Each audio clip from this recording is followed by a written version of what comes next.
Gables by Lucy Maud Montgomery. Chapter 27. Vanity and Vexation of Spirit. Marilla, walking home one late April evening from an aid meeting, realized that the winter was over and gone, with the thrill of delight that spring never fails to bring to the oldest and saddest as well as to the youngest and merriest. Marilla was not given to subjective analysis of her thoughts and feelings.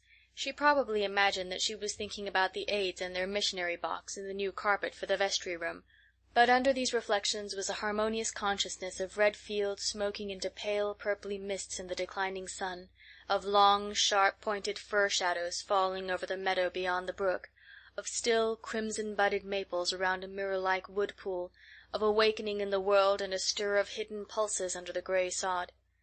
The spring was abroad in the land, and Marilla's sober, middle-aged step was lighter and swifter because of its deep, primal gladness. Her eyes dwelt affectionately on Green Gables, peering through its network of trees and reflecting the sunlight back from its windows in several little coruscations of glory.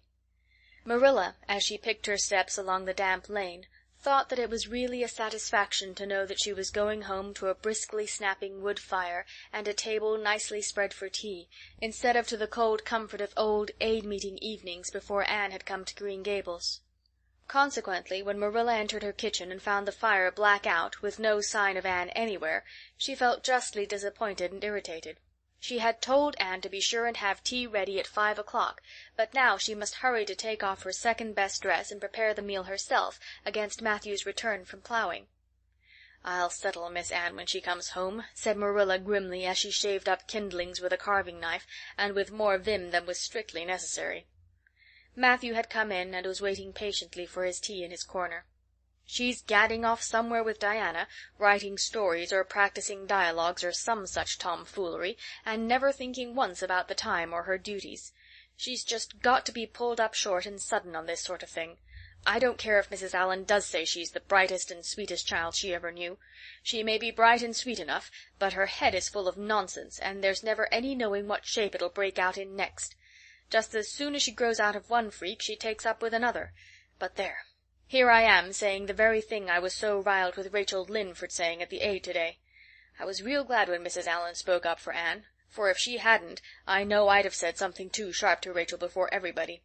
Anne's got plenty of faults, goodness knows, and far be it from me to deny it, but I'm bringing her up, and not Rachel Lynde, who'd pick faults in the angel Gabriel himself if he lived in Avonlea. Just the same, Anne has no business to leave the house like this when I told her she was to stay home this afternoon and look after things. I must say, with all her faults, I never found her disobedient or untrustworthy before, and I'm real sorry to find her so now." "Well now, I don't know," said Matthew, who, being patient and wise and, above all, hungry, had deemed it best to let Marilla talk her wrath out unhindered, having learned by experience that she got through with whatever work was on hand much quicker, if not delayed by untimely argument. "Perhaps you're judging her too hasty, Marilla. Don't call her untrustworthy until you're sure she has disobeyed you. Maybe it can all be explained. Anne's a great hand at explaining." "She's not here when I told her to stay," retorted Marilla. "I reckon she'll find it hard to explain that to my satisfaction. Of course I knew you'd take her part, Matthew, but I'm bringing her up, not you." It was dark when supper was ready, and still no sign of Anne, coming hurriedly over the log bridge or up Lover's Lane, breathless and repentant with a sense of neglected duties. Marilla washed and put away the dishes grimly. Then, wanting a candle to light her way down the cellar, she went up to the east gable for the one that generally stood on Anne's table. Lighting it, she turned around to see Anne herself lying on the bed, face downward among the pillows. "Mercy on us," said astonished Marilla. "Have you been asleep, Anne?" "No," was the muffled reply. "Are you sick, then?" demanded Marilla anxiously, going over to the bed. Anne cowered deeper into her pillows as if desirous of hiding herself forever from mortal eyes. "No, but please, Marilla, go away and don't look at me. I'm in the depths of despair, and I don't care who gets head in class, or writes the best composition, or sings in the Sunday school choir any more. Little things like that are of no importance now, because I don't suppose I'll ever be able to go anywhere again. My career is closed. Please, Marilla, go away and don't look at me." Did anyone ever hear the like? The mystified Marilla wanted to know. "Anne Shirley, whatever is the matter with you? What have you done? Get right up this minute and tell me. This minute, I say. There now. What is it?" Anne had slid to the floor in despairing obedience. "Look at my hair, Marilla," she whispered. Accordingly, Marilla lifted her candle and looked scrutinizingly at Anne's hair, flowing in heavy masses down her back. It certainly had a very strange appearance. "Anne Shirley, what have you done to your hair? Why, it's green!" Green it might be called if it were any earthly color, a queer, dull, bronzy green, with streaks here and there of the original red to heighten the ghastly effect. Never in all her life had Marilla seen anything so grotesque as Anne's hair at that moment. "Yes, it's green," moaned Anne. "I thought nothing could be as bad as red hair, but now I know it's 10 times worse to have green hair. Oh, Marilla, you little know how utterly wretched I am." "I little know how you got into this fix, but I mean to find out," said Marilla. "Come right down to the kitchen, it's too cold up here, and tell me just what you've done. I've been expecting something queer for some time. You haven't got into any scrape for over 2 months, and I was sure another one was due. Now then, what did you do to your hair?" "I dyed it." "Dyed it? Dyed your hair? Anne Shirley, didn't you know it was a wicked thing to do?" "Yes, I knew it was a little wicked," admitted Anne, "but I thought it was worth while to be a little wicked to get rid of red hair.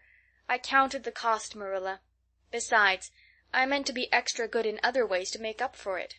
"Well," said Marilla sarcastically, "if I'd decided it was worth while to dye my hair, I'd have dyed it a decent color at least. I wouldn't have dyed it green." "But I didn't mean to dye it green, Marilla," protested Anne dejectedly. "If I was wicked, I meant to be wicked to some purpose. He said it would turn my hair a beautiful raven black. He positively assured me that it would. How could I doubt his word, Marilla? I know what it feels like to have your word doubted, and Mrs. Allan says we should never suspect anyone of not telling us the truth unless we have proof that they're not. I have proof now. Green hair is proof enough for anybody. But I hadn't then, and I believed every word he said implicitly." "Who said? Who are you talking about?" "The peddler that was here this afternoon. I bought the dye from him." "Anne Shirley, how often have I told you never to let one of those Italians in the house? I don't believe in encouraging them to come around at all." "Oh, I didn't let him in the house. I remembered what you told me, and I went out, carefully shut the door, and looked at his things on the step. Besides, he wasn't an Italian, he was a German Jew. He had a big box full of very interesting things, and he told me he was working hard to make enough money to bring his wife and children out from Germany. He spoke so feelingly about them that it touched my heart. I wanted to buy something from him to help him in such a worthy object. Then all at once I saw the bottle of hair dye. The peddler said it was warranted to dye any hair a beautiful raven black and wouldn't wash off. In a trice I saw myself with beautiful raven black hair, and the temptation was irresistible. But the price of the bottle was 75 cents, and I only had 50 cents left out of my chicken money. I think the peddler had a very kind heart, for he said that, seeing it was me, he'd sell it for 50 cents, and that was just giving it away. So I bought it, and as soon as he had gone I came up here and applied it with an old hairbrush, as the directions said. I used up the whole bottle, and oh, Marilla, when I saw the dreadful color it turned my hair, I repented of being wicked, I can tell you, and I've been repenting ever since." "Well, I hope you'll repent to good purpose," said Marilla severely, "and that you've got your eyes open to where your vanity has led you, Anne. Goodness knows what's to be done. I suppose the first thing is to give your hair a good washing and see if that will do any good." Accordingly Anne washed her hair, scrubbing it vigorously with soap and water, but for all the difference it made she might as well have been scouring its original red. The peddler had certainly spoken the truth when he declared that the dye wouldn't wash off, however his veracity might be impeached in other respects. "Oh, Marilla, what shall I do?" questioned Anne in tears. "I can never live this down.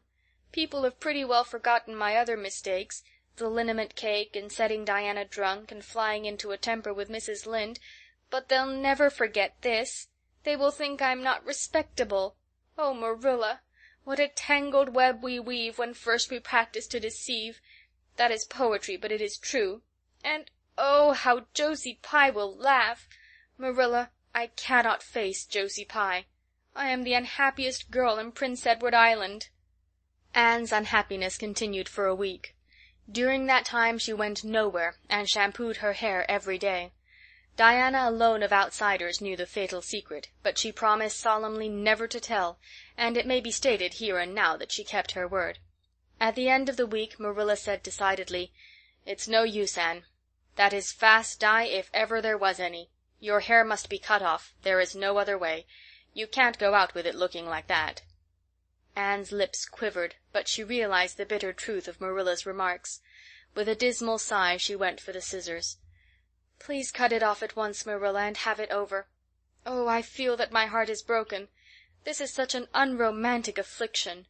The girls in books lose their hair in fevers, or sell it to get money for some good deed, and I'm sure I wouldn't mind losing my hair in some such fashion half so much, but there is nothing comforting in having your hair cut off because you've dyed it a dreadful color, is there?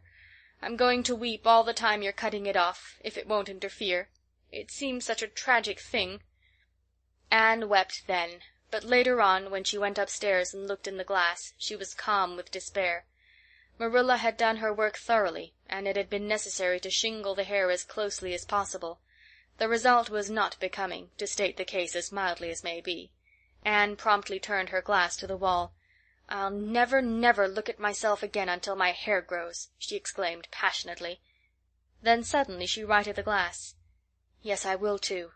I'd do penance for being wicked that way. I'll look at myself every time I come to my room and see how ugly I am, and I won't try to imagine it away either.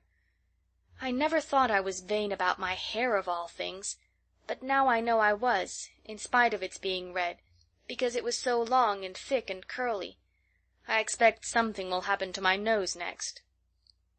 Anne's clipped head made a sensation in school on the following Monday, but to her relief nobody guessed the real reason for it, not even Josie Pye, who, however, did not fail to inform Anne that she looked like a perfect scarecrow.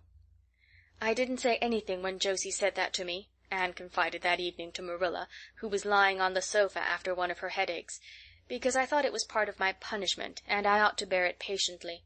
It's hard to be told you look like a scarecrow, and I wanted to say something back, but I didn't. I just swept her one scornful look, and then I forgave her. It makes you feel very virtuous when you forgive people, doesn't it? I mean to devote all my energies to being good after this, and I shall never try to be beautiful again. Of course it's better to be good. I know it is, but it's sometimes so hard to believe a thing even when you know it. I do really want to be good, Marilla, like you and Mrs. Allan and Miss Stacy, and grow up to be a credit to you. Diana says when my hair begins to grow to tie a black velvet ribbon around my head with a bow at one side. She says she thinks it will be very becoming. I will call it a snood. That sounds so romantic. But am I talking too much, Marilla? Does it hurt your head?" "My head is better now. It was terrible bad this afternoon, though. Those headaches of mine are getting worse and worse. I'll have to see a doctor about them. As for your chatter, I don't know that I mind it. I've got so used to it." Which was Marilla's way of saying that she liked to hear it. End of chapter 27.